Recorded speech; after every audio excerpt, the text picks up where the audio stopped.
હાલમાં સીસીઆઈના નેજા હેઠળ બ્રિગેડ કપાસ ખરીદી ચાલી રહી છે, ત્યારે વડોદરામાં કપાસની ક્વોલિટી નબળી હોવાનું કહીને ખરીદી ન કરતા હોવાનો પણ વિડીયો સોશિયલ મીડિયા પર વાયરલ થયો છે। નબળી ગુણવત્તાનો કપાસ હોવાનું કહીને ખરીદી નથી થઈ રહી।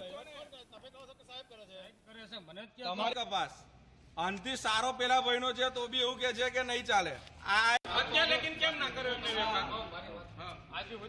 અને એક એ પ્રમાણે ભાવ ભરી આલો 50 ઓછા ભાવ સરકાર શ્રી દ્વારા સીસીઆઈમાં ખેડૂતનો કપાસ લેવાનું ચાલુ કર્યું છે। એમાં બી ગ્રેડનો કપાસની ખરીદી ચાલુ છે। અમે સવારે કપાસ આજે બી ગ્રેડનો લઈને આવ્યા હતા તો અધિકારી અમને અમારા ટ્રેક્ટરમાંથી એક લોચો લઈ અને એવું કીધું કે આ તમારો સેમ્પલ આ ચાલે નહીં, એટલે આ સીજી ફાઈબરની જે જીનના માલિક છે એમને એમાં નાખી દો, તમે સુરેશભાઈની મેં કપાસ તમારો ઉતારી દો એવી વાત કરી સોલંકી સાહેબે।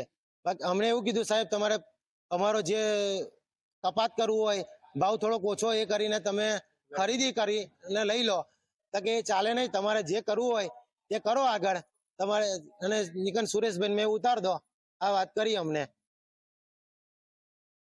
ખેડૂતોને દેવા કરીને એ લોકો ખેતી કરતા હોય છે અને આવા અધિકારીઓ પ્રાઇવેટ કોઈના નેતાઓના ખિસ્સા ભરવા માટે જો આવું કરશે તો એ ચલાવી નહીં લેવાય। સરકારે આનો સર્વે કરવો જોઈએ।